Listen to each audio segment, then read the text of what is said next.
Nick, if I can ask you to come up. Really pleased to have the Chief Constable of Cambridgeshire here, Nick Dean. Nick, over to you. I won't introduce your delegates. Okay. I'll leave that to you, but thank you very much for coming. Thank you very much, Alex, and hopefully they're here. They are. Good. What a relief. Okay, first of all, welcome to Cambridge. As Alex has described, I'm the Chief Constable of Cambridge, and just to give you a warning that as you walked in the law faculty this morning, your faces were loaded onto facial recognition. They're on my watch list, so please behave this evening. It's a huge privilege to be here, one as a graduate of the course back in 2015, but as the local chief, it's also a great privilege to facilitate this afternoon's session. This afternoon's session outlines 3 approaches to tackling violence against women and girls.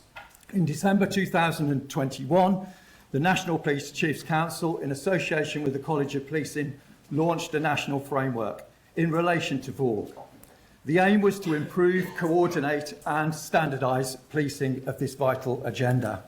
3 pillars of activity were outlined, as I'm sure most of you will know: building trust and confidence, relentless pursuit of perpetrators and safer spaces. And much has been done to deliver this framework. And in 2023, it was heightened by the Home Secretary announcing that VAWG was to be a national threat and included it in the strategic policing requirement. So this afternoon we'll hear about 3 approaches, as I've said, to tackling the VAWG agenda. First of all, a study into public crime space in Sutton, disrupting predatory behaviour in the nighttime economy, and the third presentation is tackling testing and targeting. Larry will be proud of me, in terms of sexual risk orders. So my first speaker is Ullah. Abu. So while Abu comes down, Abu will be presenting his findings into that first topic. Abu is a Prevent Strategy Manager from London Borough of Brent. He's a barrister, he's an experienced community safety professional. His 17 years of experience in victim and witness services and community safety have been marked by his leadership in significant projects and multi-agency collaborations. Abu, your strategic vision, leadership skills, refined at victim support in the London Borough of Sutton, have enhanced public safety and fostered strong multi-agency partnerships. Abu's got an academic background, it's as diverse as his professional experience, and he's a visiting lecturer at Cambridge City Centre for Evidence-Based Policing. So Abu, over to yourself and welcome to Cambridge. Thank you.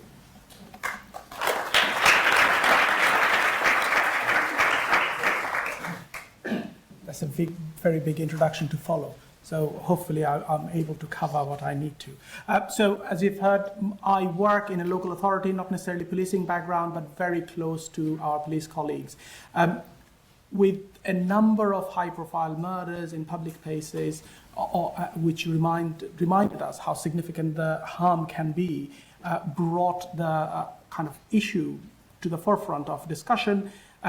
And in a borough like Sutton, which is a small London local authority in the south of London, I started actually looking at, before we start devising the response, we really need to define it properly. So this is my attempt to define the problem so we can develop a targeted response.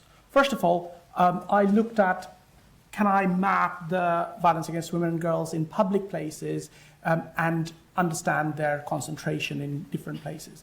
The other area that I wanted to look at is what are their temporal pattern? How do they look in seasonality, in time of the day, day of the week? And finally, do they differ between different ethnic and age groups? So the data I used was actually longitudinal data from the police recorded crime. They provided me with the relevant kind of geolocation information, which wasn't possible to actually supplement with other sources because other sources didn't necessarily kind of match. It's very difficult to do that. The harm that I referred to was calculated based on Cambridge Crime Harm Index. I have used the geolocation information kind of system analysis along with a longitudinal machine learning module called KML to understand their trend over the 10-year period. And I've also used a risk-adjusted disparity index to understand the difference of impact of VAWG between different age groups and ethnic groups. I wouldn't have a great deal of time talking about the various challenges in data, but just summarizing the outcomes or the findings here. First of all, this is a replication study where I have copied from a predecessor in my course and another MST student here from 2022. I believe Craig is here today. He was really helpful in actually understanding some of the work he has done so I could build on it. What we found, or what 2022 study found, is that the violence against women and girls incident and harm both concentrated in a small amount of places, small proportion of places. So the London Borough of Sutton was divided into 1 hectare size hexagons. There were 4,500 of them. And what I found in my study that only 3% or about 3% of the places contained 50% of the harm, leaving about more than 60% of the places free from any violence against women and girls incident in public places. I also found that the harm concentration is higher, so only 2% of those places concentrated had 50% of the harm. This is slightly different than the previous study in terms of the concentration, where it was actually found 0.48% of the places contained 50% of the harm in South BCU London. The difference, there are different explanations in terms of understanding what might have caused the difference. There are high concentration of crime or high volume crime in boroughs like Croydon, which was covered in the previous studies, but I also looked at a longitudinal kind of 10-year period where I had over 8,000 crime record to analyze. What my interest was is that it's easy to highlight the concentration of crime in hotspots and harm spots in accumulative data, but what we're really interested in is to understand, do those hotspots remain hot over the period of 10 years? Do those harm spots remain high over this 10-year period? So what I have used is a trajectory analysis using the KML package, which is an unsupervised machine learning module. The crust of it is that it ran the model many, many times to identify the most homogeneous group. On the left-hand side, you have the trends that the AI model was able to identify 4 clusters. One in blue, which is the high acute hotspots, only 2 hexagons that remained very hot over this whole 10-year period. And then that is followed by acute hotspots of 25 hexagons. But that leaves about 1,500 hexagons with very few violence against women and girls incidents. So this analysis excluded the crime-free areas. On the left-hand side, you have the harm spot kind of analysis over this 10-year period, the same 10-year starting from 2023 to 2022, 2013 to 2022. What you have there is that the machine learning was able to identify, it is difficult to segregate the data because harm spot can jump and come down at various times. However, it was able to identify 90 harm spots which remained high in average. You can see that in red line on top, that was harmful all the way through over this 10-year period. What our interest is that Sutton is one of the safest boroughs in London. The crime numbers and the harm remain relatively low. And resources, accordingly, are low. So we need to concentrate our efforts to even smaller areas. So what I'm really trying to show there is that our interest is to identify persistent hotspots of high harm. That's the intersection highlighted in red in Venn diagram. My 8-year-old son was telling me what kind of diagram it is. And so it's quite helpful for me to go back. But it actually shows in a theoretical kind of sense, that is a very small number of places we are talking about from the 4,500 kind of hexagons we started with. And that is the 19 hotspots of high harm, which are persistently high over this 10-year period, and they urgently requires interventions. What you have here is the map, and the shading are done on the basis of the values of the indices of multiple deprivation data that shows the shading of those areas, and the red are the marked hotspots of high harm. What we see that most of the hotspots of high harm appear in deprived areas. However, there are anomalies. But there is one commonality between all of them. These are intersections and high streets and bus stops close to our girls' schools. So one of the things that I found is that a routine activity theory explanation fits the best here. It is the suitable victims, motivated offender coming into a place which lacks the capable guardianship that is causing it, not necessarily the deprivation itself. I just wanted to highlight that the explanations are quite useful to understand, and that helps us to devise the response accordingly. Now, when we look at the data in terms of the temporal analysis, what you have here, starting from the left-hand side, Monday, 12 o'clock, going the whole week, ending on midnight on Sunday. It's very interesting and possibly quite understandable to see that the harm spiked in midnight repeatedly every single day of the week. What was unexpected was actually the kind of crime incident spike between 3 to 4 o'clock in the afternoon. That's the blue line spiking more than the red line, and that's been highlighted with those blue kind of bars. So that's only during the weekdays, not during the weekends. And that is more explained in the next slide when we look at the age distribution.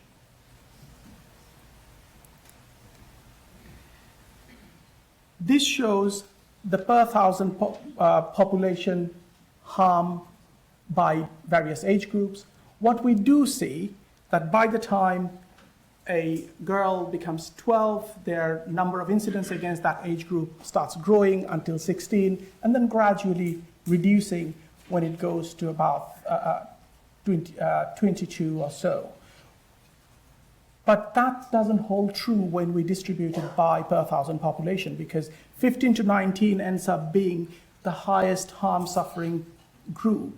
And that remains relatively high throughout this 10-year period, which is followed closely by 10 to 15-year-olds.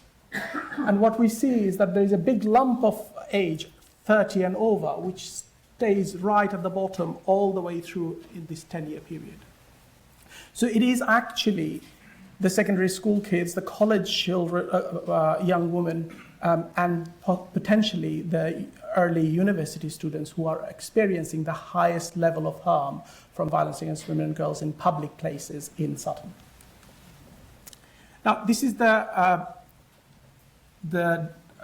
data on ethnicity. I will actually use a level of caution because there were lots of missing data. But from the data that we had, I had to lump kind of multiple groups into the broader Black, Asian, and white ethnic groups for comparison purposes. What we see here, that when the study started, the harm a Black female experienced were more than double than the harm the Asian females experienced. But by the time we end our research, that is many more time. It fluctuated over the period, and one of the interesting thing to look at is that the population changed over this period of time. So that has been reflected. Even though the borough became more diverse, the minoritized community from 20% became 40% of the population, the disparity got worse. So it's a food for thought in understanding how do we devise our responses to combat this challenge. The other thing that I looked at, there were many, many maps that I produced, but these are the two that I'm only highlighting to show that the harm spots and hot spots for children and adults are not exactly the same. The harm spots and hot spots for a white woman is not the same as the black woman. So these are different places. Where there are intersections between those, there are also segregations between those hotspots. So we need to devise a response that takes that into account. And now is the Dennis question, which is, so what? So first of all, the point that I want to make is that this is a study that validates the previous finding that it is in a small number of places violence against women and girls are concentrating. We need a placed focused response, especially the Home Office funding that is being awarded for various public place VAWG responses. It needs to be data-driven and understanding where exactly are the highest problems so that it can be driven in small number of places to make the maximum impact. Secondly, children are being affected the most. Our safeguarding professionals, the partnership, the education has a huge role. It is not just the police job to protect our young people. And we need to be able to work in partnership. Possibly I've got a bias because I work in partnership services, but I see the value of working together to combat the issues. And finally, we're only scratching the surface around the racial disparity. We really need to look deeper. What is causing all of this racial kind of significantly high level of harm, and how do we combat it? I don't have one answer, but as a starting point, we need to segregate those harmful spots that are affecting our minority communities and then target those as well, rather than going on kind of a blanket, all fits in one category. Thank you very much.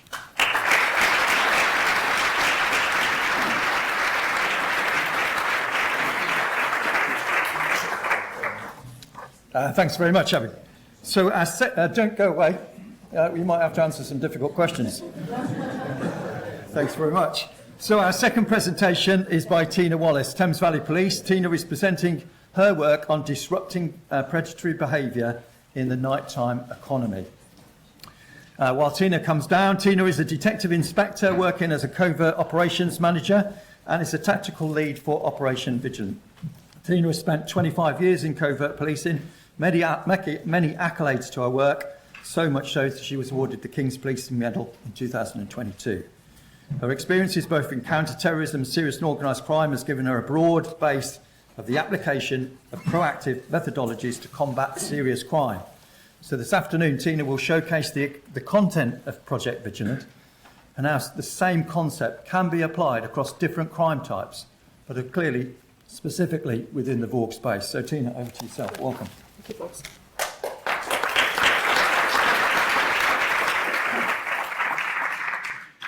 So violence against women and girls is now being spoken about in the same context of that of counter-terrorism and serious and organised crime. So what can we learn from those areas of policing, and how can we leverage those methods and tactics, and more importantly, the approach to the crime, and use it in the VAWG space? And that's what Project Vigilant is aiming to do. So our main point on this is, within counter-terrorism and serious and organised crime, we don't wait for offences to happen. So counter-terrorism police are always relentlessly pursuing terrorists in order to prevent them from committing a terrorist attack. And it's the same for serious and organised crime. We don't wait for drugs to be imported, then distributed, and then robustly investigate. We're looking to stop it. So how can we stop those sexual offences, which is what we're looking at in Project Vigilant, and use those same methods? So we know that research, we've got all the statistics on serious violence, sexual violence specifically, the VAWG arena, but we're looking at stranger sexual offending in public spaces. It's not necessarily the nighttime economy. The nighttime economy is just simply a hunting ground for offenders, just like any other spaces. But my research was focused on the nighttime economy, and that's the stage and that was set. But what we do know about some of the statistics is that I think it's around about 64% of adult females are exposed to harassment, sexual harassment on a daily basis. That number could slightly be higher now, but it's 64% of women.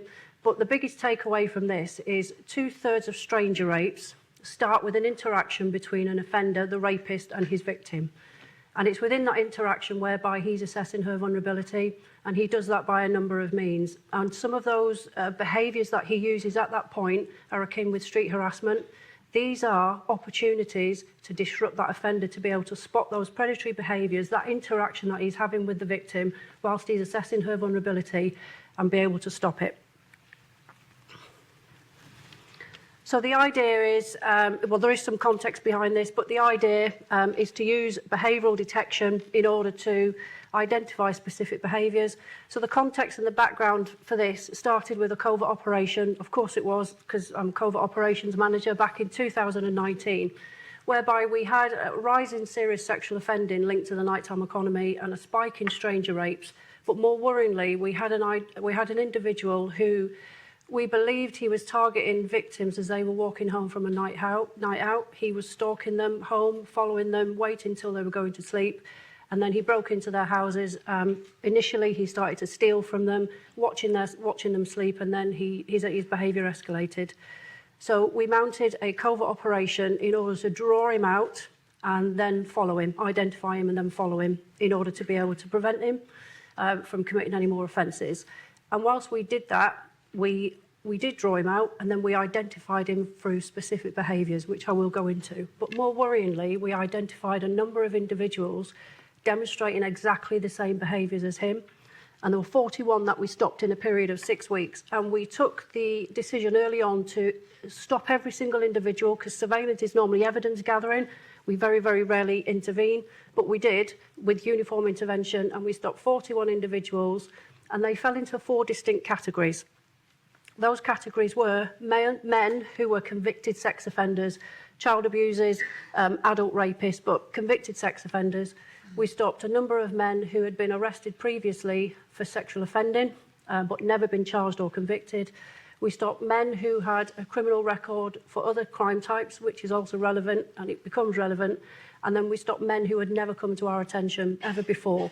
So we did wonder, was this a massive coincidence, or was there something in this? And then we approached the serious crime analysis section, who assigned us a behavioural investigative advisor who's been working with us ever since, providing guidance, advice, steering us in the right direction, and actually helping us with some risk assessment and threat management.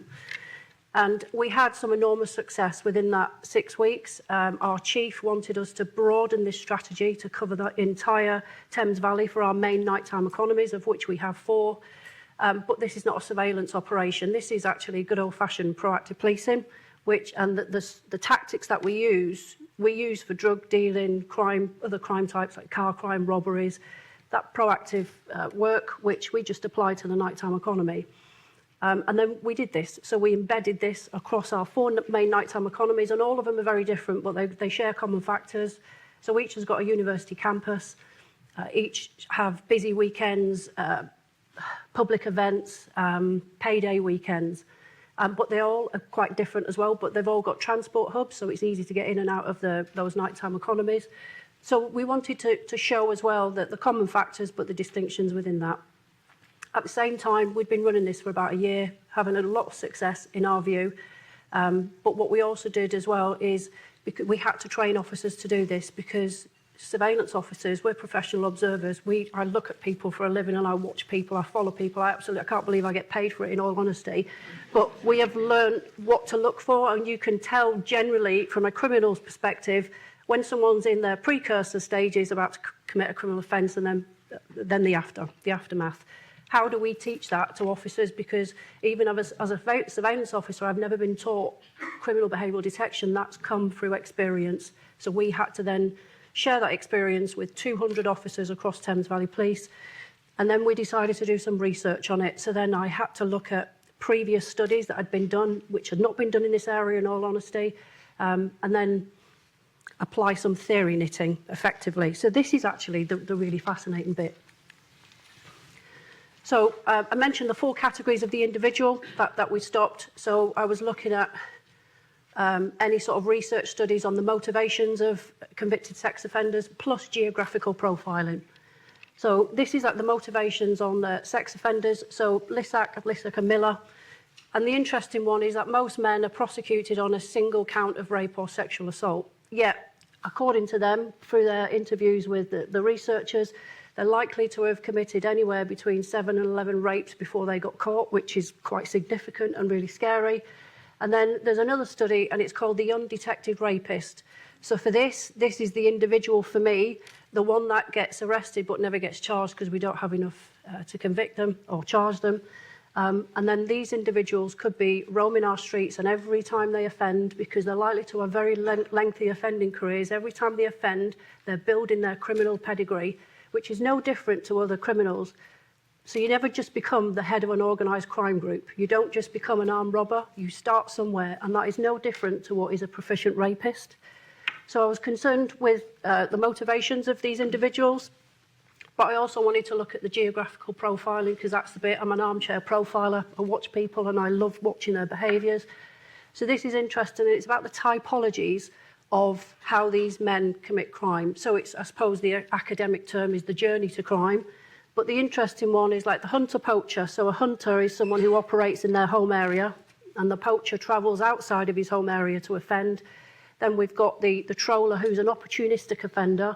The troller's probably fantasised about this, but if you take this to modern crime trends and the fact that most of the men we stop are in their 20s, they've grown up in a digital world. They've got access to the dark web and the metaverse, which is where they're no longer just fantasising about it. They're learning, they're developing their criminal pedigree with the use of haptic suits. So they've actually done this in the metaverse, and then when they go out into the nighttime economy or public spaces, they've already done this before, so it's no longer a fantasy. And then the trapper's quite interesting. So Rossmo's work, 1 to 2% of, it was just less than 2% of the individuals they spoke to were trappers. These are people who've got a position in life that brings them into contact with victims. In the nighttime economy, taxi drivers, door staff, our data set was at least 5%. If we run that now, it's up to nearly the double figures, because we're seeing more and more fake taxi drivers. So if you just Google rape, fake taxi drivers, you'll just get a stream. So that's quite significant, and I think we need to look at that. So the sexual violence continuum and the street harassment. So I think street harassment is often seen as low level, meaningless, it's benign, and it depends on who's been exposed to it. So someone who was to invade my personal space might get a different response, probably a slap in the face, rather than someone like a young 17-year-old female who's a little bit more nervous. But because rape and sexual assault is so complex, and it's rarely just black and white, and all of the men we stop don't think they're doing anything wrong, you can see how through the sexual violence continuum it exists on structured levels, and you can see how easy this escalates, because in their mind it's normal, it's shaped by their individual beliefs, their social, cultural norms, and then all of a sudden, as you go up the scale, you can absolutely see the street harassment is prevalent in this, and then all of a sudden it becomes a rape and sexual assault. So how does it work for us? It really is simple. We send officers out. You've got a couple of plain clothes. We do not go into bars and venues. That's something very, very different. We do that in the covert space, but we don't do that for this. So you have plainclothes officers who are spotters, spotting predatory behaviour. Uniform intervention will always intervene. And every time we see a behaviour or two behaviours, depending on which ones they are, we will stop and we will disrupt that particular individual, and we do that through a conversation, and it's a robust conversation, which we've had to teach our officers how to do this. So this enhanced training we give our officers, it's criminal behavioural detection, it's about having a conversation, and it's about drawing information out and developing professional curiosity, intelligence gathering, intelligence submission. So that's what we do, and they've all been through this training in both the plainclothes and the uniform context. So we know exactly what everybody's doing. And every stop and account is not a stop and search unless we've got grounds for it, which we don't at the moment, but we're working on that. Thank you, Peter. And then we capture it on body-worn video as well. So we've got that transparency. Here's our behaviours. So this is, we don't just stop anyone and then just send them out the nighttime economy. We record all of that, and then the magic of Project Vigilant, in my view, is what we do afterwards, is how are we managing the risk they pose, and then this threat management, and we do that. So here's the behaviours. So that the top row, loitering without legitimate reason. I mean, such a woolly offence, but actually, for the proactive cops in the room, you'll know this, that's the equivalent of a criminal recce. Criminals don't want to be caught. they'll do everything to avoid being caught, and they pre-plan. So that comes out in loitering. And for us in the nighttime economy, we'll see men hanging around near taxi stands in dark doorways. They'll stand in bus stops. I nearly called them a bus request. That's a surveillance speak there. They'll stand in bus stops. They won't even look to where the bus is coming because they're fixated on somebody else, normally a young female or a group of females. So, and then as they get their confidence, they'll unwanted sexual attention, sexualised comments. So those are the behaviours we capture, our officers capture, and they also capture the dynamic risk factors. And these are, because alcohol and drugs is prevalent in the nighttime economy, you'd suspect that this sort of alcohol would drive the behaviour. So we capture that as well as deteriorating mental health, change in personal circumstances. We've just added asylum seekers to that as well, because every time we stop an individual who doesn't who can't remain here, they'll often say, this is okay in my country. So we capture that as well. And those go on our standardised debrief form, and then we then capture the static risk factors. And this is where our intelligence officer delves deep. This is how we use the same sort of methods we do in serious and organised crime. We have a look at what has gone on in their criminal career history. So just because somebody's been labelled as a drug dealer, well, actually, drug dealers, there's generally another crime type: violence, knife crime, sexual exploitation, human trafficking, all sorts. So we're looking at everything, why they've come to our attention previously. And then that information then goes through to our operational lead, which is Sasha, which is here, and she conducts a risk assessment. And we categorise each individual based on that. So it was the serious crime analysis section who helped us devise this. So this risk assessment was devised specifically from our observations from a Project Vigilant Patrol, and that's how we use this. So we've messed around with the bottom, the D, so we've called it D risk, no risk, is there any risk, and we keep playing around with that. But initially, when people came to our attention and we didn't think there were any risk whatsoever, we didn't do anything with it. But when I started my research here, we looked back at the people we'd stopped, and we'd seen at least 14% of the people we classed as no risk had come back into the nighttime economy and done it again. Therefore, we capture that. And every 6 months, we review the Ds or the no risks just to check, and then they can fall off the list.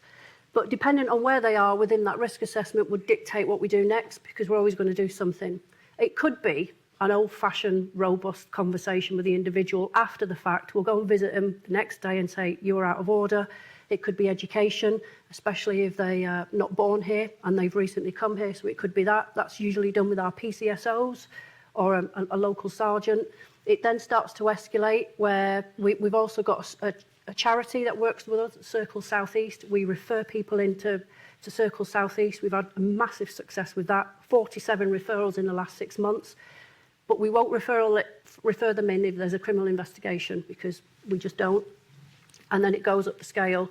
So, of course, we could use sexual risk orders. We're trying everything. We're looking for conventional means. Sasha's been working with immigration enforcement in the last week alone, because we can potentially get some people deported. So there's lots we can do. And, of course, it's in the covert environment. It would be remiss if I didn't use some covert tactics against some of those individuals. The A-pluses are normally convicted sex offenders. They go straight into our Mossavo teams. We don't do anything with them, and we don't apply a second risk matrix to them because he's already one in being. So findings from my research, sorry, no pretty graphs. So street harassment does not correlate with the university term times. We know that.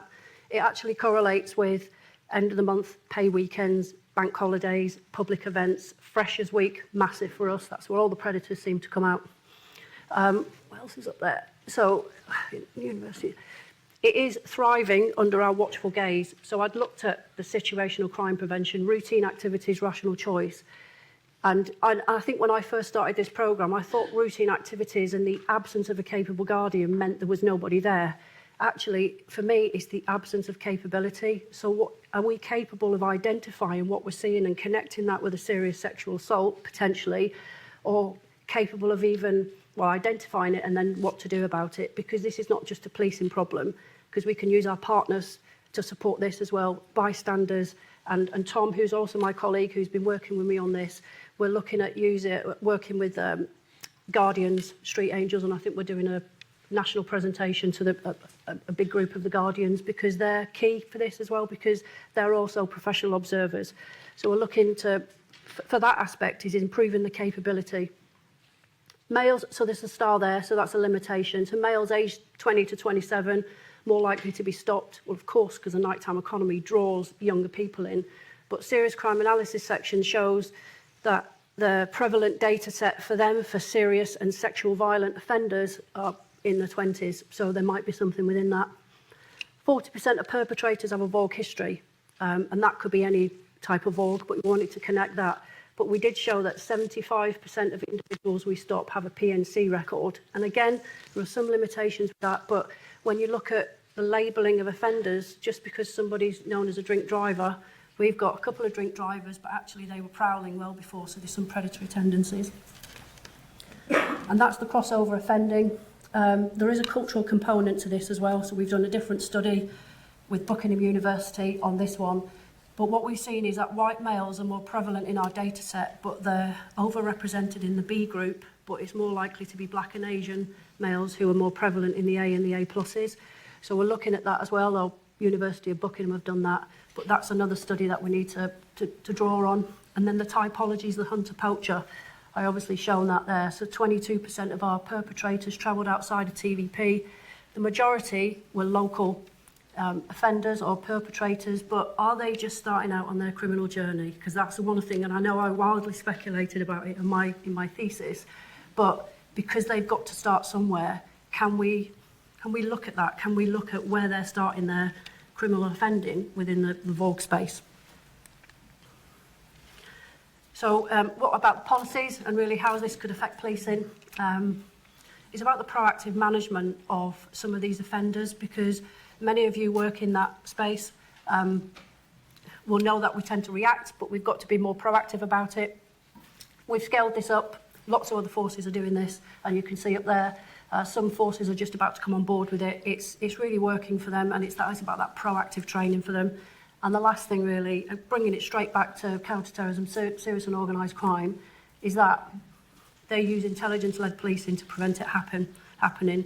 SOC, they're disrupting and dismantling OCGs, organised crime groups, all the time. But someone walks free from custody because we haven't got enough to charge them on. We let them go and we do nothing with it. So that's not a famous quote because I'm not famous, but it is mine. It is mine. We've got to stop missing these opportunities. But thank you for inviting me back, and thank you, Peter, for championing it.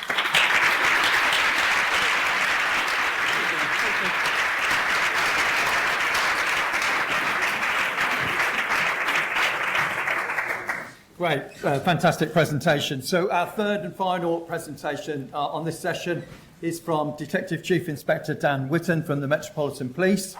Dan will present on how sexual risk orders, a nice segue, can be effectively used as a tactic to counter offences of violence against women and girls. Dan will cover how SROs are currently being used against the most harmful offenders and whether their application can lead to harm reduction.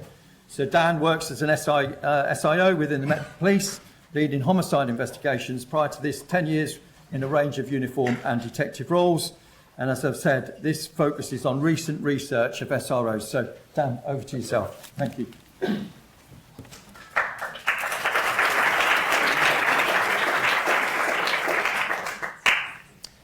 Good afternoon, everyone, and thank you for having me. What I'm going to talk about, I think, is a lot more specific and a lot less has a lot less breadth than the previous two presentations, but I think it's relevant, particularly to yours. I'm not going to labour the point about the relevance. The VAWG agenda has been thoroughly well covered. This research topic came to my attention or drew my interest predominantly watching offenders come through custody through my investigation teams, and repeatedly for many, many different reasons, evidential reasons, we released them and we saw them back in again and watched that offending escalate. And it doesn't take a genius to work out that with positive outcome rates, what they are in many crime types, particularly around sexual offending, that we need to ask the question, how do we manage risk when we can't prosecute? So that brought me on to the concept of sexual risk orders. I will run through these very quickly because I know not everyone will know what sexual risk orders are. Essentially, a court needs to be satisfied that there is an act of a sexual nature and that an order is necessary to protect the public. That's the extent of the legal test. It does not require conviction, so they're standalone orders, and the legal bar is incredibly low. The judiciary previously tried to argue that they should apply a criminal threshold to this, i.e. beyond reasonable doubt, and the legislature very quickly made clear that no, we want this to be a burden of proof concept, or a balance of probabilities concept. Hearsay evidence is admissible, but consequently, breach of an order is punishable with a criminal sanction of up to 5 years imprisonment. So it's a hybrid order: civil rules of evidence, civil burden of proof, criminal sanction for breach. The duration of those orders is a minimum of 2 years, but they can be indefinite, so they can be applied to someone for life. And as we see, the judiciary generally apply them for much longer than the minimum period. The conditions of these orders, I thought this was a bit interesting, not so much the first 2 points, which say what they say. Positive conditions, we can have positive conditions on these since 2022, so not just you can't, but also you must. But of particular interest, how austere some of the conditions already in place are. So those are 3 examples on pre-existing London-based sexual risk orders, and some of them are incredibly, they're incredibly onus. The onus they place on someone and the derogation of those individual rights is considerable. So then when we look at what the contention is around sexual risk orders, it's quite clear. You've got all justification for these, in whatever guise that is, whether that's the national VAWG strategy or anywhere else, is all couched in terms of these prevent future sexual harm and therefore they are justifiable, they're justified. Those that don't agree would argue that you've got a really, really significant derogation of individual rights, which we know we do because we've looked at some of those conditions. You don't require conviction. The established rules of evidence that would usually be required for that level of sanction are disregarded essentially, and you can't demonstrate that these work effectively other than anecdote. And the official data collection around sexual risk orders is really, really, really very limited. The college found when they asked that the vast majority, or a large proportion of forces couldn't explain how many sexual risk orders they actually had in place. And we are not clear on how we use them, who do we target them against, are they associated with harm reduction, and importantly, do we target them on your Cat A or Cat A plus type offenders? So those were the questions that I'll leave that one, that I sought to speak to. How do we currently use sexual risk orders? Is there an association between them and harm reduction, particularly sexual harm reduction, as those that advocate for them would suggest there is? And are they targeted against the most harmful offenders? So just a word on general methodology. 3 samples used within this. One is a national sample from 2015 to 2018. It is skewed inherently towards those offenders that were considered to be of higher harm, and the judiciary implemented sexual risk orders of at least 8 years in duration. There's a Met or a London-centric sample from 2021 to 2023, and it is the best effort to say this is the totality of sexual risk orders that we have in place currently. So it should be a holistic sample of all sexual risk orders granted in London between those 2 years. And there's reference, which I'll make later on, to a counterfactual sample. Again, this is Met data between 2015 and 2018, and these are individuals for whom we discussed with the legal team the concept of acquiring a sexual risk order, but subsequently did not do so. I must stress that this isn't a control, and there are differences between that counterfactual and those other groups. So I explored a number of different ways of trying to identify subjects with sexual risk orders. As I say, we don't have a good data collection regime, certainly nationally, and in a large number of forces around these. Police National Computer was the best option available. It gets loaded directly to the PNC from court. The downside is they drop off after they expire, so they're only a good insight into those sexual risk orders that are still currently in place. Offending, this study uses arrest data, and I'm not going to go into the pros and cons that sit behind that, but that's when I talk about offending, I'm talking about arrest data, again derived from PNC. Sexual, it's either an offence under the Sexual Offences Act, or as designated Section 70 of the Sexual Offences Act under that definition of sexual, and when I reference harm, I'm talking about Cambridge Crime Harm Index. So how do we currently use these? And I'll go for this quite quickly. The first takeaway is that in the last 2 years nationally, 307 is the total of sexual risk orders that we have obtained. And you can see there's wide variation just in raw numbers between forces. Interestingly, if you look at sexual harm prevention order, that's in the many, many thousands. So there's a disparity between the two tactics. If you then look at some of the differences between force areas in terms of the population within them, or RSO prevalence is a very crude assessment of prevalence of sexual offending, you see that there's still vast difference between forces, which perhaps speaks to a lack of coordination nationally about the use and perhaps individual area or individual force preference. And then this just demonstrates that even within one force area, you see, albeit very, very small numbers, but considerable variation based just on command area. So we don't appear to have a uniform or consistent approach to sexual risk orders. Some of the characteristics of recipients, again, I'm not going to labour this. The 2 points that I would make are that around ethnicity, certainly in London, we see sexual risk orders assigned to people consistent with their prevalence in the population. So there's something around the race action plan and being able to explain and rationalise that. And one of the concerns raised is that sexual risk orders can be applied to people as young as 10. This data would suggest that certainly in London that's not what is happening. The youngest person with a sexual risk order is 18. So catalyst for sexual risk orders, and by that I mean in what context do we first seek to use them?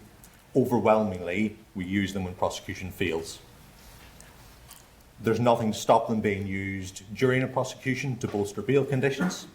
There's nothing to stop them being used on an intelligence basis only, and again, Tina, I think that comes back to some of your stuff. But overwhelmingly, we only use them when prosecution fails. I think concerningly, in at least 40% of those cases, we wait until prosecution has failed at least 3 times before we move or look at sexual risk orders. I think I'll come on to some of the more specifics, but ultimately I think it's very difficult to look at the data around sexual risk orders and not view them as currently used as an option of last resort. This is a typical example just to try and draw out some of the what sits behind this data, and this is quite typical in the sexual risk order data. This is not some form of anomaly. You'll see repeated offending of really serious nature alleged by multiple different victims, and you'll see multiple failed prosecutions, and often the failure of those prosecutions can probably be explained by virtue of the evidential difficulties in terms of vulnerability of victims. This particular individual gets a sexual risk order January 2018. Bear that in mind going forward. Association between sexual risk orders and harm reduction. So this is on the MPS sample. So before sexual risk order, in the period beforehand, the average sexual harm per month looks like that. And afterwards, we see that an 84.5% less sexual harm caused by those individuals. The national sample with much greater longevity. So this is 10 years before sexual risk order and at least 8 years after sexual risk order. And this is sexual harm per month at liberty, so it takes account of imprisonment.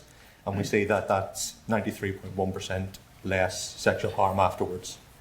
That is descriptive only. I'll caveat that with that, but I think that's quite a noticeable difference. These are also worth noting, not people who are going to prison for a hugely long period of time, are being deported. Those have been accounted for within the data, and that is not what we see here. When you model that over a period of time, longitudinally, that's what it looks like, an almost instantaneous reduction, and then a sustained reduction in that level of offending. So when we look at that example from before, which looks like that, then we see that after the sexual risk order, there's no further offending, this person doesn't go to prison, they're not deported, and as I say, that's quite typical within that data. So this just compares, so the 2 lines going downwards show the significant reductions on the 2 samples where we got sexual risk orders, and the counterfactual population where we talked about it and then didn't sees an increase of just under 70% in terms of sexual harm produced. Again, hammering home the caveat, that is not a control group. nonetheless, I think it starts to give us an insight into what we might want to look at. So, knowing what we do know, should we consider sexual risk orders as a more prominent tactic? Or should we at least be looking to develop the evidence base around sexual risk orders as a means of primary intervention when prosecution isn't viable? I thought this was interesting because this isn't just about future prevention. This is a specific example whereby suspects alleged to have committed a number of rapes, over time, different victims. The final officer who deals with the most recent one of those gets a sexual risk order, puts it in place. This particular person targets overwhelmingly females who are vulnerable by virtue of substance abuse, mental health issues, etc. On the 6th occasion, the rape allegation is made, and the victim refuses to provide an interview or an account of what has happened whilst they're in custody because of fear, vulnerability, etc. Sexual risk order breach is charged and the suspect is remanded. And subsequently, we're able to reassure the victim, able to get that victim account. Not only can the rape case proceed where it wouldn't have done otherwise, but the sexual risk order and the suspended sentence that comes from it gives some real teeth to conditions or ways of managing that offender going forward that we know we don't have with police bail conditions. Something that came up in the study, and I think is probably just an interesting comment. When you look at the severity of the conditions applied to individuals, there is no significant association between the application. The more severe conditions don't equal a greater reduction in harm. So as a policy point, and this probably speaks perhaps beyond just sexual risk orders, any approach needs to be bespoke and proportionate rather than just a blanket, oh, these appear to work, let's make them as austere as possible. Do we target them at the most harmful eligible people? So the methodology for this, I looked at the rank ordering essentially of the Met's sexual offenders, so those that have been named on crime reports for sexual offending. The takeaway is that, as we find in most of these studies, harm concentrates really heavily on a small number of individuals, but we do not target sexual risk orders against those individuals. Some data there essentially which supports that. 39,000 offenders, the top 5% concentrates on a really, really small number, 178, and then we looked at only 2 of those receive any sort of sexual risk orders. When you dig into it and you do a case analysis, which I did, they are ultimately, there are a large proportion of those in that highest harm group are eligible or at least are on the face of it eligible for sexual risk orders. So it's not the case that they're not eligible and that's why it doesn't apply. When you look at preventable harm or harm that could conceivably be prevented from that, if we were to target those who commit highest harm, we conceivably would see really, really significant harm prevention value. I'm not going to go into the specifics of that owing to time constraints, but I will, if anyone wants to speak about it, I'm more happy to go in depth on that. Cost benefit, again, I'll move past it quickly, but ultimately when you do a range of cost benefit analysis on what sexual risk orders could deliver, if targeted the most harmful, we see considerable benefit significantly outweighing cost. Policy implications, should we be using these as a tactic of last resort, or should we be considering them much earlier? Should we be using them, should we be waiting until someone has committed 8 or 10 sexual offences before we utilise them? Or should we be considering them at a much earlier stage?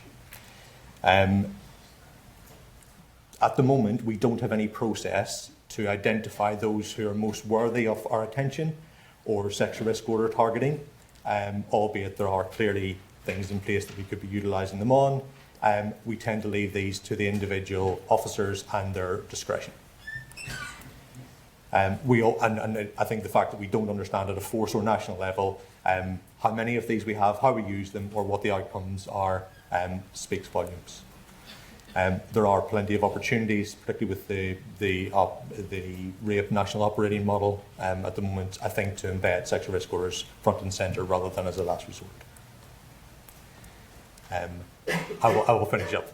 There are plenty of limitations to this research, as there are with most, predominantly the fact that it cannot overwhelmingly speak to causation. It doesn't have a control group. It's not randomised. There are very good reasons for that, given the involvement of the judiciary, and there are ways we could work around that. But I would categorise sexual risk orders as a real opportunity that has been massively underinvested in, and I would suggest it's a promising tactic that's deserving of a little more attention. Thank you.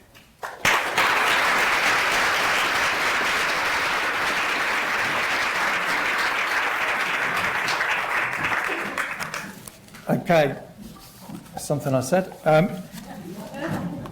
Thanks very much for the three presenters. Some really insightful presentations there on the VAWG agenda. And when I spoke initially around those three pillars of activity around VAWG, building trust and confidence, relentless pursuit of perpetrators, and safer spaces, that ties in really nicely to those three presentations. Alex, I don't think we've got time for it. We've run out of time. Peter just wants to do a little something. Absolutely. So thank you very much indeed. Thank you. Fantastic.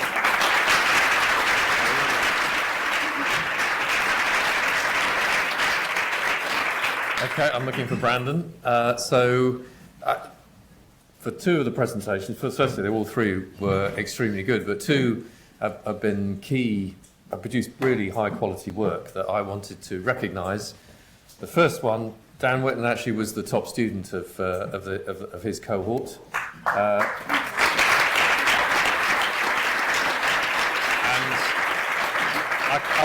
I can tell you his thesis oversight group had Cressida Dick chairing it and Darry Sherman, and their jaws dropped when they saw that chart, as I think yours did as well. I mean, you don't very often see a chart with the figures around 90% of a drop of serious offending, and we didn't know that before. How many of you in this room knew that before you walked in this room? No. Okay. How many know it now? You all do. Take it back. If you're from Gwent, get on the case. So, Dan, you get the Sir Richard Mayne Award.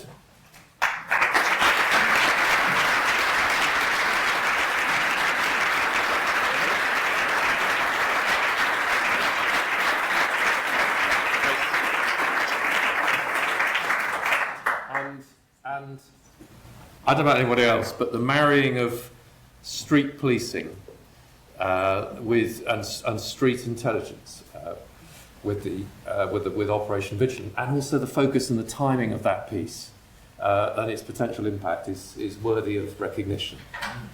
So.